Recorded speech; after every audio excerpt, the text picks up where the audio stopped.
Si Bezalel, si Aholiab at ang lahat ng manggagawang binigyan ni Yahweh ng kaalaman at kakayahan ang gagawa ng lahat ng kailangan sa sanktuaryo, ayon sa sinabi ni Yahweh. Tinawag ni Moises sina Bezalel, Aholiab, ang lahat ng binigyan ng kakayahan ni Yahweh at ang lahat ng ibig tumulong. At pinagsimula na, ibinigay niya sa kanila ang lahat ng handog ng mga Israelita para sa gagawing sanktuaryo. Patuloy pa rin sa paghahandog ang mga Israelita tuwing umaga, kaya't nagpunta kay Moises ang mga manggagawa.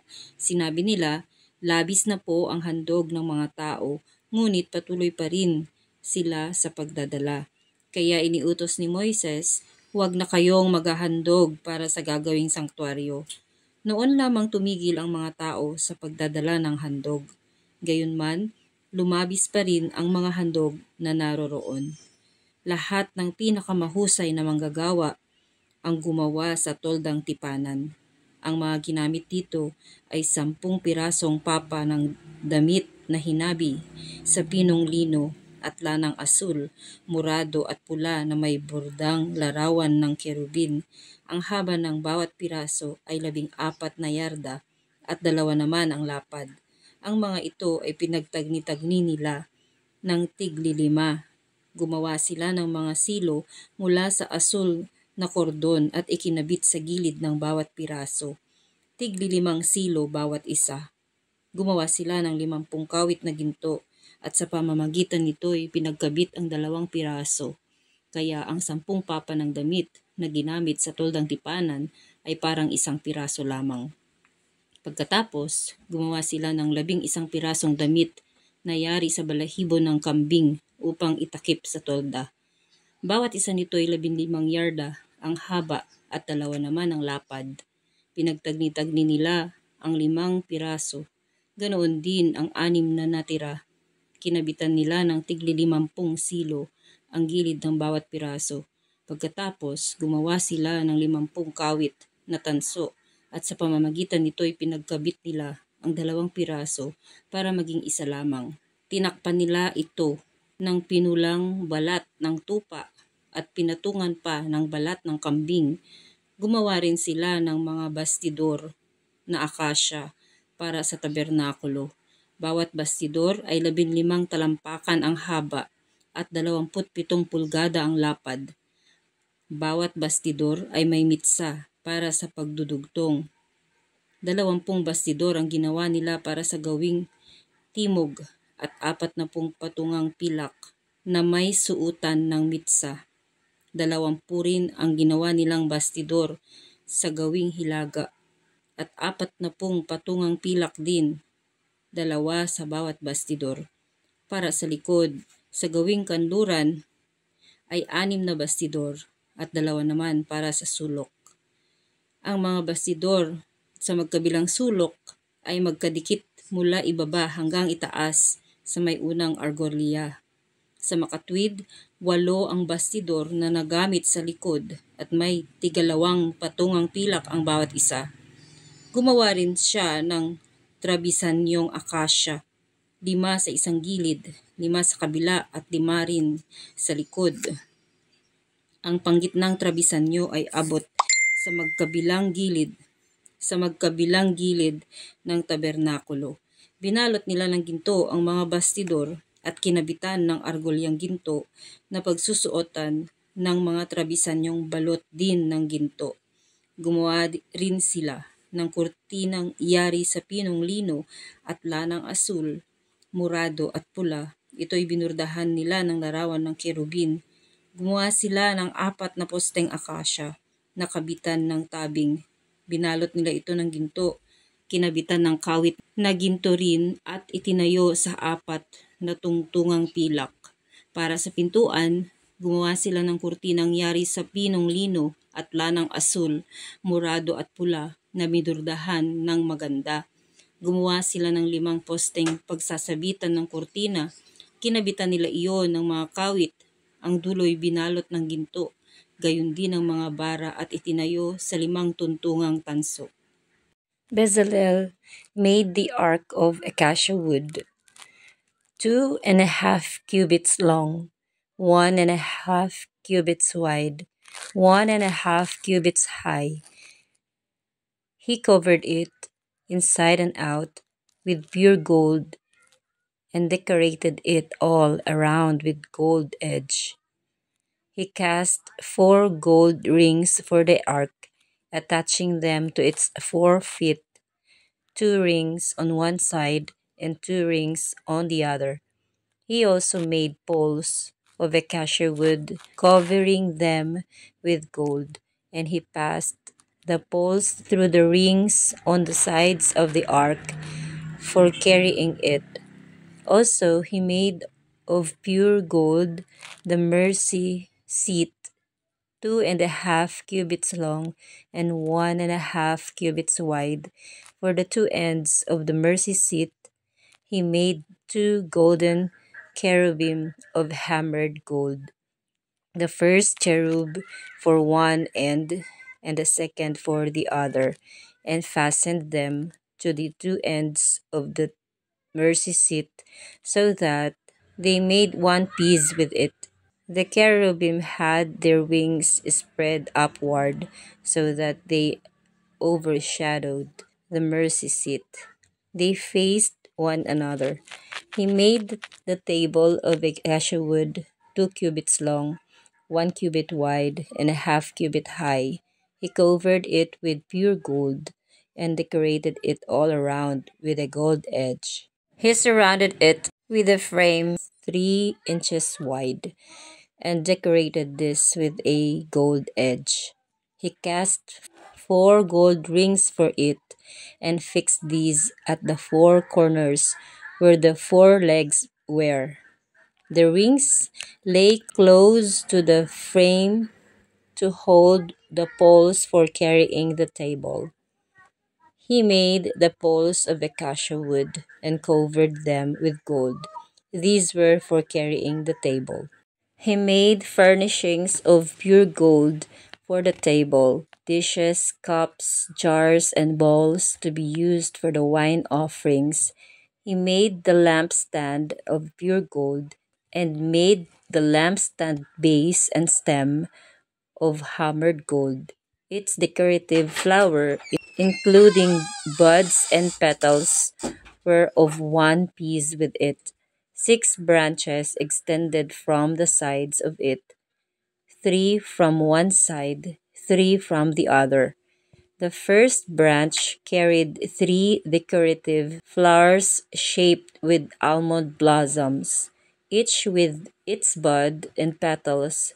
The second branch, too, carried 3 decorative flowers shaped like almond blossoms, each with its bud and petals, and similarly, all 6 branches extending from the lampstand. The lampstand itself carried 4 decorative flowers shaped like almond blossoms, each with its bud and petals. The one bud under the first 2 branches extending from the lampstand, one under the next pair, one under the last pair. For there were 6 branches extending from the lampstand. The buds and the branches were of one piece with the lampstand, and the whole was made from a single piece of pure hammered gold. Then he made the lamps for it, 7 of them, with tongs and trays of pure gold. He used 75 pounds of pure gold for making the lampstand and all its accessories. He made the altar of incense out of acacia wood. It was 1 cubit long and 1 cubit wide, that is to say, square, and 2 cubits high. Its horns were one piece with it. The top of it, as surrounding sides, and its horns, he covered with pure gold, and decorated it all around with a gold edge. He fixed 2 gold rings to it below the edge, on its two opposite sides, to hold the poles used for carrying it. These poles he made of acacia wood and covered them with gold. He also made the sacred anointing oil and the pure, fragrant incense, blending as perfumes too.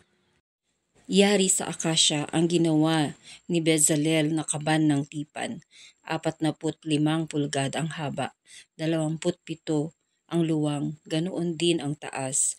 Binalot niya ng ginto ang loob at labas, at nilistunan ng ginto ang labi. Gumawa siya ng 4 na argolyang ginto at ikinabit sa 4 na paa ng kaban, tigalawa sa magkabila. Gumawa rin siya ng pasanang akasya at binalot ng ginto. Isinuot niya ang mga ito sa mga argolya sa magkabilang gilid upang gawing pasanan nito. Ginawa rin niya ang luklukan ng awa. Ito'y dalisay na ginto. 45 pulgada ang haba at 27 naman ang luwang. Ang magkabilang dulo nito ay iginawa niya ng 2 kerubing yari sa lantay na ginto, tig-isa sa magkabilang dulo. Ikinabit niya itong mabuti sa luklukan ng awa, kaya ito at ang mga kerubin ay parang iisang piraso.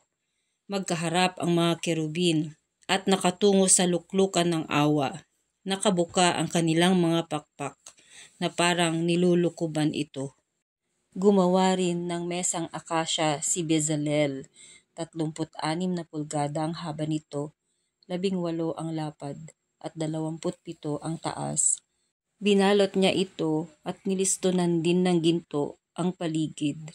Nilagyan niya ito ng sinepang 4 na pulgada ang lapad at pinaligiran niya ng muldurang ginto. Gumawa siya ng 4 na argolyang ginto at ikinabit sa mga sulok sa may paa nito, malapit sa sinepa. Iginawa rin niya ang mesa ng mga pasanang akasyang binalot ng ginto. Gumawa rin siya ng kagamitang ginto para sa mesa, mga plato, tasa, banga, at mangkok para sa handog na inumin. Gumawa siya ng ilawang ginto. Ang tagdan nito'y pinitpit na ginto, gayon din ang patungan. Ang mga palamuti nitong bulaklak, ang buko, at mga talulot ay parang iisang piraso. 6 ang sanga nito, tigatlo sa magkabila. Bawat sanga ay may 3 magagandang bulaklak na parang almendro, may tampok at may talulot. Ang tagdan ay may 4 ding buko tulad ng nasa sanga. May 1 buko ng bulaklak sa ilalim ng bawat pares na sanga. Ang mga buko, mga sanga at ang tagdan ng ilawan ay iisang piraso ng pinitpit na ginto. Ang ilawan ay iginawa niya ng 7 ilaw na may kasamang pang-ipit ng mitsa at bandeha na pawang lantay na ginto. Ang nagamit sa ilawan ay 100 librang ginto. Ang ginawa niyang altar na sunugan ng kamanyang ay akasya. Ito ay parisukat, 18 pulgada ang haba, ganoon din ang lapad at 3 talampakan ang taas. Ang altar at ang mga sungay nito ay parang iisang piraso. Ang ibabaw nito'y nilatagan ng dalisay na ginto. Ang mga gilid at ang mga sungay ay binalot din ng ginto.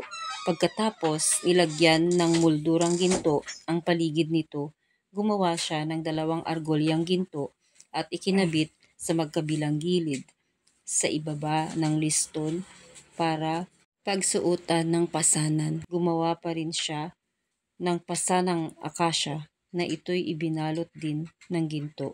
Si Bezalel din ang naghalo ng langis na pantalaga at ng dalisay na kamanyang, at ito'y parang ginawa ng talagang manggagawa ng pabango.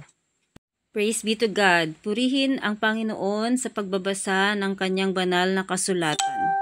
Naway nakasabay po kayo sa pakikinig sa banal na salita ng ating Panginoon. The Bible is not just a storybook, it's history. Let us have an intimate relationship with our Creator by reading the Scriptures. It is knowing God's will, God's heart, and how to be a loving children in His eyes. To God be all the honor, praise, and glory. Till our next Bible reading. God bless you. Amen.